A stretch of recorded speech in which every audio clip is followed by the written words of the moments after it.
Check out this amazing real Turkish pide. It's so delicious, it's fresh, it smells heavenly. And give it a portion and it's only 200 calories. Merhaba, hoş geldiniz.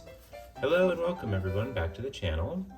Today we are making special Turkish bread called pide.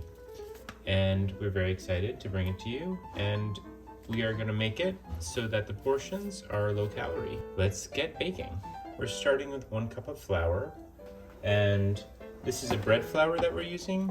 Good quality bread flour. All-purpose works fine too. Just get the best quality flour you can.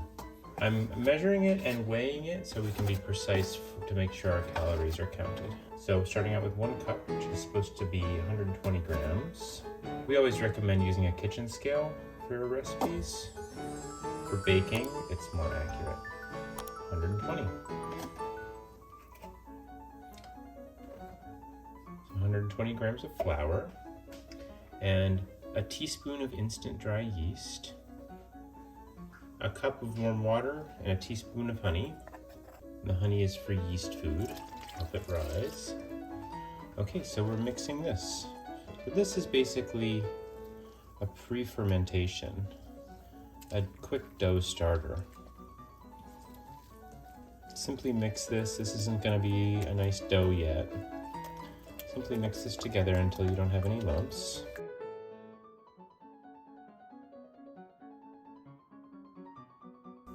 Okay, that's beautiful. We're going to cover it with a clean towel and let it rest in a warm place for 2 hours. Welcome back.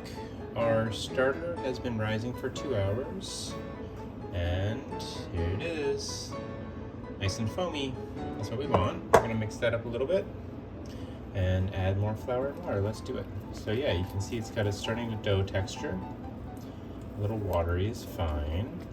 So first mix 2 cups of warm water. And we're going to add another teaspoon of instant yeast. Give that a bit of a stir.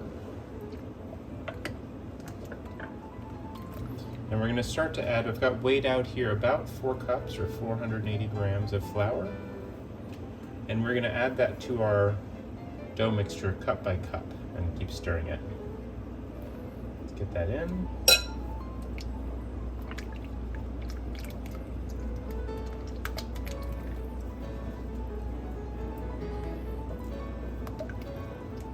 Our goal is a sticky, moist dough. So we're going to get it there.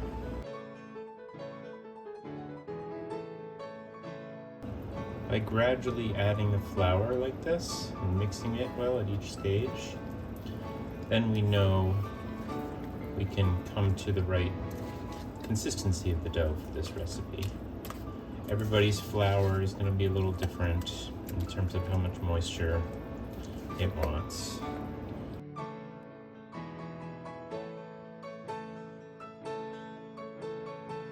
So I used up all the all the flour that I measured. I'm going to measure out some more because this is getting there, but it's still too wet. We want it to be more of a ball. There we go. We're going to add some more. So by using the scale, I can see exactly how much flour I'm using in the whole recipe, and then I can accurately measure the total calories per serving. It's getting harder to mix, and it's staying a little bit dry on the edges. And of course, as the dough sits, it's going to absorb more and more of the moisture into the flour.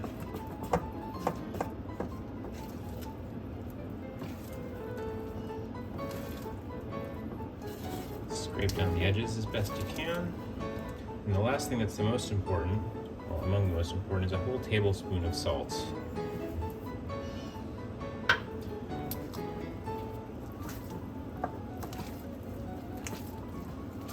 Make sure to mix it in well after you add the salt. Alright, so this is still sticky, halfway between wet and a solid dry dough. This, I think, is what we want. Get your edges. Don't leave anything unmixed. Check the bottom. A lot of times the dry flour will hide on the bottom of the bowl. Let's give that a good scrape.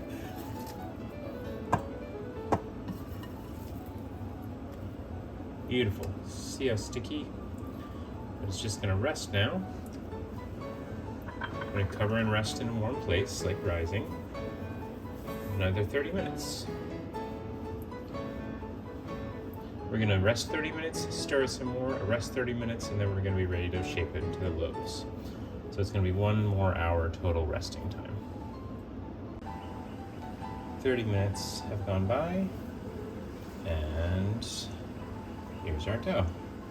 So now we're just gonna, oof, that's so nice. So it's really soft, fluffy. See how it's lightened up a little bit. So we're just gonna vigorously stir it for a few minutes. So we're kind of getting the bubbles out at this stage too.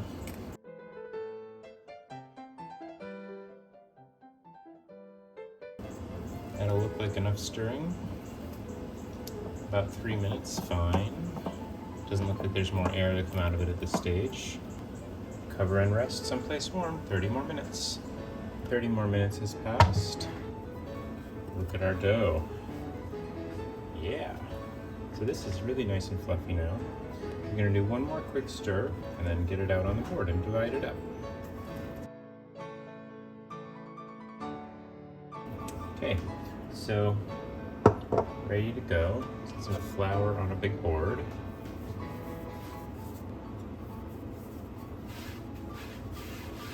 Also, you want to have your hands nice and floured too. It's going to be really sticky.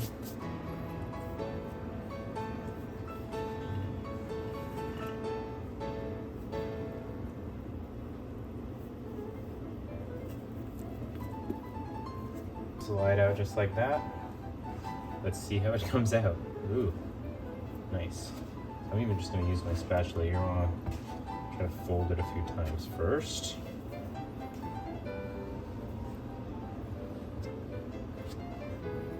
Yes, ready. Get our hands. Folding and tucking.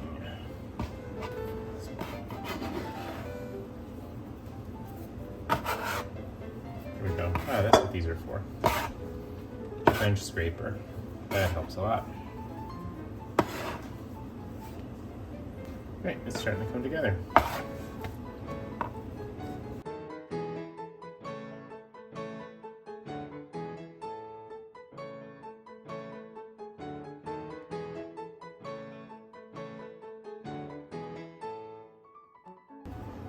So at a certain point, what we're going for with pide is flat.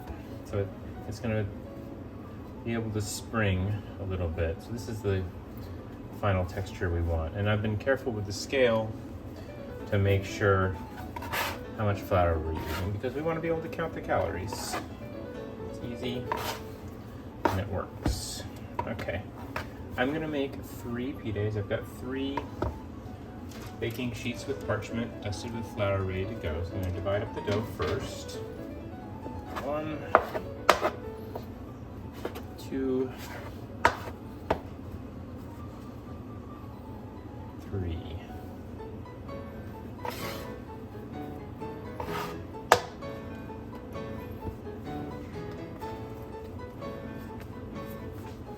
Start to get a little ball going. That's going to go on the baking sheet to rest. So with, again, floured hands, gently push it and stretch it out. Make it as big as you like. Get 2 going at once. Because of the stretchiness of dough, it's good to work it a little bit and let it rest.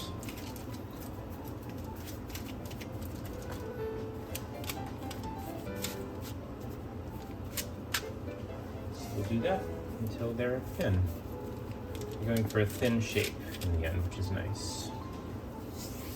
It will rest and rise up again, and then we'll bake it really quickly in a hot oven.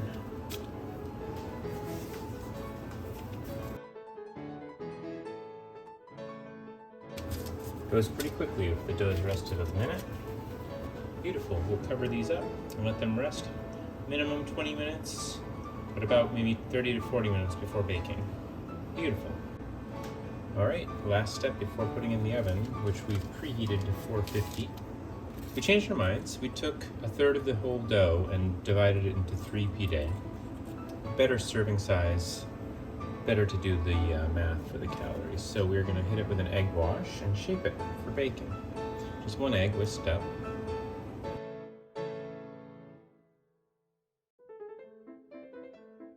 They'll do a diamond pattern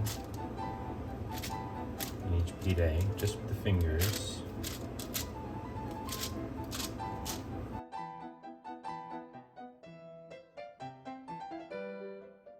And then you want to sprinkle it with seeds. So we have these amazing Turkish black seeds. You can find them by searching for Turkish cumin seed. It's very aromatic. It's used in a lot of Turkish baking. We're out of sesame seeds, otherwise you should do half and half sesame seeds and black seeds. But if you can't find these, just use sesame seeds, it's great. These have a unique, beautiful aroma. They're not black sesame seeds, they're Turkish black seeds. So we can find them online. We can link it in the description, or find an international grocery, or a Whole Foods or something, they usually have it. And of course, if you don't have these, you can use just sesame seeds. You can also use some of both. Okay, into a preheated 450 degree oven we're gonna go, 15 to 18 minutes. Let's take a look. There they are, beautiful. These are amazing, look at this. Woohoo! It smells so amazing. It's great. This is mine. Sure, ow, so hot, careful. 200 calories. Yeah. Woo! Very crusty, that texture. Wow.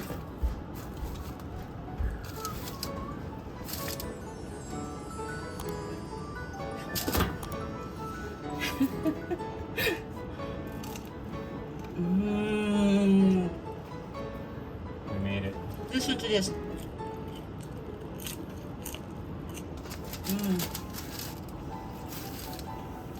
Bon appetit, everyone. Subscribe and get notified.